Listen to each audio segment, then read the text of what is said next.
I wanted to ask, because the reason I'm not like, I don't say I'm a Catholic is because I've heard, I don't know if it's true, but my impression is that Catholics kind of pray to Mary. No way. You're About shocked about that? No. that. But I want to know what you think about that. Like, So not only Catholics pray to Mary, mm, Orthodox pray to Mary, Eastern mm, Orthodox, Oriental Orthodox, Syrian mm, Church of Christ, the Syrian Church of these prays to Mary. The mm. early Christians prayed to Mary. So they're all wrong and you guys got it right? I mean, I don't know, because the way I thought about it was that I just prayed to God directly, and like I thought that any other So do prayer you would ask be your priest to triggered. pray for you? Do you ask anyone to pray for you? I mean, yeah, that's like my family to Why? pray for me too, just Why? because I trust them and I know that they have a good relationship with God too. Oh, So so you mean those who are in heaven who are perfected and sinless, they have a worse relationship with God? yeah, I guess. So you ask Mary to pray for you, basically? That's what praying to Mary is. Ask her to pray Yeah. for you. Okay, Mhm. so notice again, when I ask someone to pray for me, because see, this is where people get confused. The term pray can mean to invoke and request. This is where people get hung up because of modern English. Mm, If you look at the usage of the term pray, you'll see that pray means to make a request, to ask. It's not always, oh, I love you, you're my God, and I no. mm, Pray can mean request, make a request, to ask. So when a Catholic, Orthodox prays to Mary or Paul, what they're doing is making request of them to help them by their prayers and intercession. mm, Now, we do that with people on earth. The only debate is, can they do it in heaven? That's the debate. mm, And if you read the Bible and you go to the series I did a lot of series showing from the Bible, they're alive in heaven, they're perfected in heaven, they're sinless in heaven, their love is perfect, and they have church in heaven, and they're praying for people on earth. I gave verse after verse from the Bible. I'll show you the list right here. So yeah, I too had a misunderstanding. I changed my position. So when I say, hey, why do you pray to Mary? Why do you pray to your pastor? I don't pray to him. Yes, you do. mm, When you ask your pastor to pray for you, that is what prayer is, to make a request. mhm. All right? Yeah, because I was thinking that prayer was like worship. Because one thing I looked at a lot is when you talk about like Hebrews, when the Father prays to the Son, I Yeah. thought it's like, because I see prayer as worship, so I didn't want to like Well, even worship if you say anyone other worship, than God. worship, and this is part of my discussion. I'm glad you brought up, man, because Trent Horn just, poor guy, took some heat because he says that, yeah, Catholics worship Mary in a sense, depending on what you mean. Mm, You know, the word worship comes from the word worthship.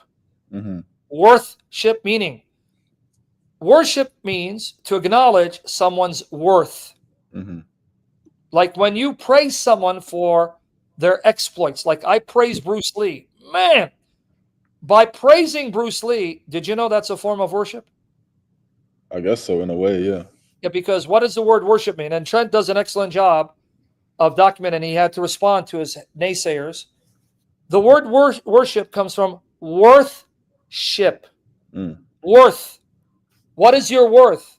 Do you have worth? And do I acknowledge that worth? mhm, So when Catholics, Orthodox worship Mary, they're not worshiping her as God. They're mm, acknowledging her for the worth she has given to her by Christ. mm. And I'm going to show you that, but I just got to find my list. Hold on, man. I can't even Okay. find my list because I'm stupid. Hold on. Oh, here you go. Communion of Saints right here. So I'm glad you asked me that question because I wanted to mention it because Mm, poor Trenhorn got attacked for something that was so obviously clear, but you got haters. So here in mm. private chat I sent to you. All right. All right, now let me show you the definition of worship. And even in marital vows, it says, well, let me find it for you. With this ring I thee wed, and with my body I worship thee. Mm. That's what you tell your spouse. So you worship your spouse with your body? I Well, mean, that's yeah, I what the guess so, Bible in a said. way. Here, let's see what it means. Worthship. Let's see the etymology. Here you go. I just did see the greatest scholar I've lived, Chef Google. Let me go full screen. It says, what does the word worship mean? It comes from worthship. Mm, The word worship comes from Old English word worthship, and it literally means to give something worth. Okay? mhm. See? Yeah. That's all it is. So when you worship what you're saying is you're acknowledging the worth of that thing. Doesn't mean you're worshiping as God. I'm going to show you from the Bible. Okay. Now, what is the other thing I wanted to show you? Yeah, marriage vows, vow, body worship.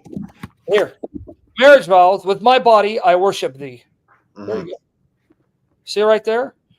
The phrase "with my body, I thee worship," an older form of marriage vows, typically found in the Book of Common Prayer. Book of Common Prayer. From last time I checked, isn't that Lutheran? But don't quote me there. Yeah, it's Anglican actually. Anglican Book of Common Prayer. So when you take your vows, you say, "With my body, I thee worship." So are you worshiping your wife as a goddess? I mean, not as a goddess, but I guess But you worship, huh? Recognizing her worth, I guess, right? Oh, see, I knew you sound intelligent, Rocky. Now watch. Let me show you some stuff, bro. You ready? Because language has evolved and changed. Right. We think, oh, you pray to Mary. Oh, you worship her, you pagan. All right, watch it. Now here you go, Catholics. I'm going to show you Dewey Rheims' Bible.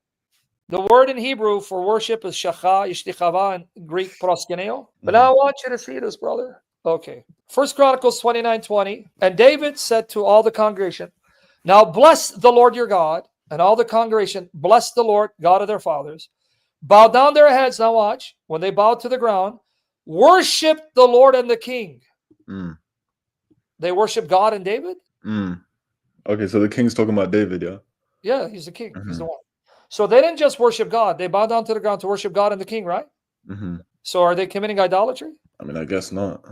They can't, because then God would have punished David and the people, right? Yeah. Watch here. Okay, let's go to 1 Kings 2:19 and 20. Now, Bathsheba is the mother of Solomon. She's the one who committed adultery, got pregnant, and was complicit with David murdering her husband to cover it up. She's the mother of Solomon. Solomon's the king, right? Yeah. Then Bathsheba came to King Solomon to speak to him for Adonijah. And the king rose up to meet her and bowed himself unto her and sat down on his throne and caused a seat to be set for the king's mother. She sat on his right hand. So, my question to you. If Solomon bowing down to his mother, the queen, Jesus is a son of David, which means his mother would be the queen, and yet Solomon bows down to this woman who was a wicked adulteress whom God forgave and gave her a throne to sit on, why would it be blasphemous, idolatrous, that we acknowledge the perfect Mary who gave Jesus the flesh that made him a son of David, the flesh used to save us, as the queen mother, and we honor her and reverence her? How much more does she deserve it? Yeah. No, yeah, I hear it. Because now that I'm thinking about it too, like, because I know it says that Jesus came to serve as well. Yeah. But I don't want to say that's like a form of worship, but if worship is like just honoring someone. Yes, no, worship is service. Around them, I guess. No, brother, you're right. One of the words used for the veneration of the saints, you hit it. In Catholic terminology, you have what's called latria. That's Latin. In Greek, it's latrevo. That's the worship given to God. Because Jesus says, give latrevo to God alone. But then you have dulia. And the Greek is doulevo. That's the word for service. We show reverence and honor by serving one another. So yes, in that sense, if Jesus serves us, that is, quote unquote, an act of worship, right? But who would say that Jesus is committing idolatry by serving us and therefore exalting us? No, that's not idolatry. Yeah. Okay, God bless you, Eric. Now watch this, though. Now watch here. What is Jesus going to make the Jews, who are not really Jews, whose synagogues belong to Satan, what is he going to make them do to the church that he loves? Look, behold, I will make them of the synagogue of Satan, which say they are Jews and are not, but do lie. Behold, I'll make them come and worship before thy feet and know that I've loved thee. Here it says adore, but it's worship. Okay. So these Jews will be forced to bow before the feet of the Christians as a sign that Jesus loves the church whom these Jews were persecuting. Is Jesus committing idolatry? No. So where's the problem, brother? Yeah, I guess so. Because I think when I was thinking of prayer, I was thinking of like worship in the sense that like recognizing as God. Because, you know, I didn't think of worship in any other way, really. But yeah. because our definition is narrow. So I'm going to give you 2 articles I wrote on this. Mm-hmm. I show in these articles, guys, the very words for worship of God is used for humans, where they gave that worship to humans with God's approval. So if you go in the private chat, I sent you the link. Yeah. So notice the same words used in the Bible, for the worship given to God is used for the veneration and honor given to humans with God's approval. This is part 1 right here. So I've covered all bases here, and you'll see it, where even David bows down in worship of Saul, an evil, wicked sinner who wanted to kill him. And here's part 2. So here's a saying that I heard long ago. It says, to read the Bible is to be Protestant. To understand the Bible is to be Catholic. So let me expound on that. Anyone can read the Bible. And when you read it without understanding, yeah, Protestantism makes sense. But when you read the Bible with understanding, you realize you can't stay Protestant. So your only choice is you're either going to go to the Catholic Church or the Oriental or Eastern Orthodox churches. That's it. You say, man, they had it right when you understand it. See, when I read the Protestant Bible, right, I stayed Protestant. But the more I studied, the more I understood, the more I saw God's promises, the more I looked at the church, I said, I can't stay here anymore. And don't let these other Protestants tell you otherwise. You can't.